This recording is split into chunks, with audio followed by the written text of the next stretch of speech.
কত পরিষ্কার একটা মানে পরিষ্কারের মধ্যে থেকে ফার্মিং করছে। যার আগে প্রথমে লট ছিল এটা, তো এখান থেকে অলরেডি বিক্রি চালু হয়ে গেছে। তো এখানে একটা নতুন ফার্মার, একদম নতুন ফার্মার, সে কত সুন্দরভাবে ফার্মিং করছে, মোটামুটি একটা ভালো পর্যায়ে এসে গেছে।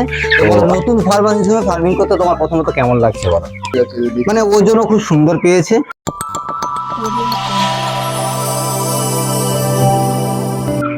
আশা করি সবাই ভালো আছেন। দেশি মুরগি পালন থেকে আজকে আপনাদের জন্য একটা নতুন ভিডিও।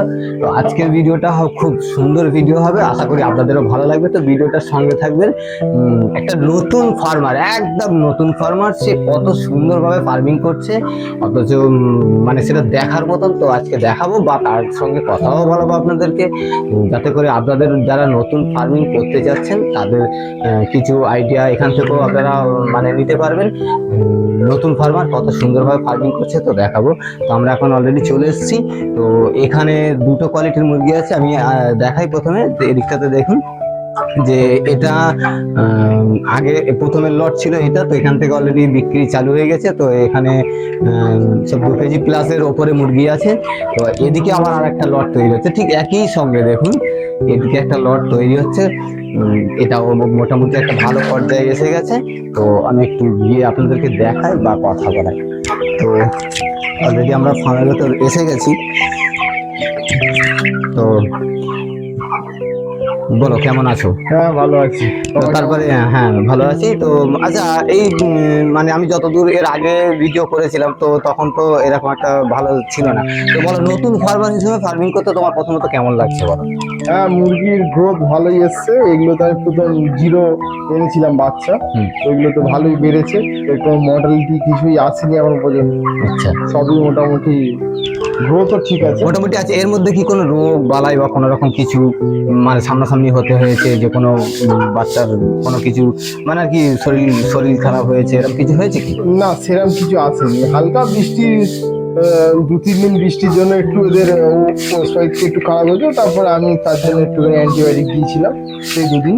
আচ্ছা, এখন নতুন ফার্মার হিসাবে তুমি বলো যারা নতুন করতে চাচ্ছে তো তারা একটু কিরকম ভাবে কি করবে, যদি একটু পরামর্শ দাও। মানে কিভাবে করলে তারা মানে তোমার মতো স্বাবলম্বী হবে বা ভালো করতে পারবে, একটু আইডিয়া যদি তাদের জন্য দিতে।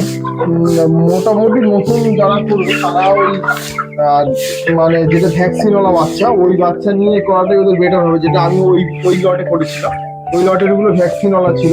মানে এগুলো ভ্যাকসিন করা বাচ্চা নিয়েছিলে, তাতে কোনো সমস্যা হয়নি? 25 দিনের বাচ্চা এনেছিল, ওগুলো তো আমার এখন 2.5 কিলো ওভার হয়ে গেছে। আচ্ছা, আর এগুলো কি বিক্রি অলরেডি চালু হয়ে গেছে? ওগুলো বিক্রি চলছে। তো friends, এখানে যদি কারোর মুরগির মাংসের জন্য লাগে বা কয়লার মুরগি যারা ডিমের জন্য প্যারেন্টস তৈরি করতে চাচ্ছেন, তো বর্তমানে এখানে যে মুরগিগুলো আছে এদিকটা আমি দেখাবো, একটু দেখাও তো। তো এদিকেতে দেখো মোটামুটি রেডি হয়ে গেছে। তো আপনারা জানেন যে মুরগিটা ভালোই সাইজ হয়ে গেছে, ডিমের জন্য প্রস্তুতি অলরেডিও নিয়ে নেবে এবারে। তো যারা ডিমের জন্য নিতে চান বা মাংসের জন্য নিতে চান, তো এখানে অবশ্যই আমি স্ক্রিনের উপরে নাম্বার দিয়ে দেবো, তারা যোগাযোগ করে নেবেন। তো এদিকে এখন এই বাচ্চাটা 0 থেকে মানুষ করেছে, এর প্ল্যানিংটা একটু আপনাদের সঙ্গে শেয়ার করব। তো প্রথমে এদিকে কি করেছিল, ভ্যাকসিনওয়ালা বাচ্চা কিনেছিল, যাতে প্রথমে ফার্মিংটা করতে সুবিধা হয় বা কোনো বিপদের সম্মুখীন না হতে হয়, যার কারণে ভ্যাকসিনওয়ালা বাচ্চা কিনেছিল। তো এখান থেকে কিছু অভিজ্ঞতা হয়ে গেছে যে মুরগিটা কিভাবে কি করতে হবে। টোটাল দেখে নিয়েছিলাম যে কিরকম ভাবে কি শেখার ব্যাপার ছিল, ওটা প্রথমে শিখে নিয়েছিলাম। তারপর এটা 0 দিনের বাচ্চা নিয়েছিল, এটাকে ব্রুডিং করেছি, করে 3টে ভ্যাকসিন করিয়ে এখন এটাকে কি ছেড়ে দিয়েছি, এখন খাওয়া দাওয়া করছে, বাচ্চা কোনো প্রবলেম আছে। মানে ফ্রেন্ডস, এখানে টোটালি এখন বর্তমানে যে পর্যায়ে ফার্মিংটা টেনে নিয়ে গেছে একটা নতুন ফার্মারের পক্ষে একটা মানে দারুণ একটা ভালো ব্যাপার, যেটা আর কি মানে কি ভাষায় বলবো মানে বোঝাতে পারছি না। তো প্রথমে ওদিক থেকে এক্সপিরিয়েন্স নিয়েছে ওই বাচ্চাগুলো থেকে, যে মুরগি কিভাবে কি করতে হয়, কিভাবে তার লালন পালন করতে হয়। তারপরে কিন্তু এদিকে 0 থেকে স্টার্ট করেছে। 0 থেকে স্টার্ট করার পরে বর্তমান আজকে কত 26 দিন, 26 দিন ওভার হচ্ছে। তো সেই ক্ষেত্রে দেখুন বাচ্চাদের মানে ওজনও খুব সুন্দর পেয়েছে বা কাজ করতেও আরো ভালো লাগছে, যে এই বাচ্চা নিয়ে কাজ করো। মাংসের জন্য একটা খুব দারুণ উপযুক্ত মানে আর কি কয়লারের এই বাচ্চাগুলো। তবে যেখানে আহামরি মেডিসিন দিতে হয়নি এখানে, না বেসিক্যালি মানে হেডেক নিতে হয়েছে, এখানে কোনো মেডিসিন আহামরি দেওয়া হয়নি, কোনো হেডেকও নিতে হয়নি। তারপরে কিন্তু জাস্ট একটা সুন্দর পরিবেশটা দিয়েছে। একটা ফার্মটা আমি আপনাদেরকে একটু দেখাই ঘুরিয়ে, দেখুন কত পরিষ্কার, একটা মানে পরিষ্কারের মধ্যে থেকে ফার্মিং করছে, যার কারণে এখানে 80% রোগ তো আসবেই না মুরগির ক্ষেত্রে। এদিকে দেখো, এদিকে এই বাচ্চাগুলো দেখো, এই বাচ্চাগুলো এর আগের ভিডিওতে দেখিয়েছিলাম যে কত ছোট ছোট ছিল, তারা কিন্তু দেখুন এখন মোটামুটি অলরেডি বিক্রি চালু হয়ে গেছে এখান থেকে।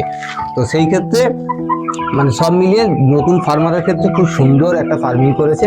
তো আপনারা এইভাবে যদি ফার্মিং করতে পারেন কিন্তু আপনাদের অনেকটা বেনিফিট পাবেন, এখান থেকে আপনারা একটা ভালো টাকার মুখ দেখতে পাবেন। তো ভালো থাকবেন, সুস্থ থাকবেন, খেয়াল রাখবেন, চ্যানেলটাকে অবশ্যই সাবস্ক্রাইব করবেন।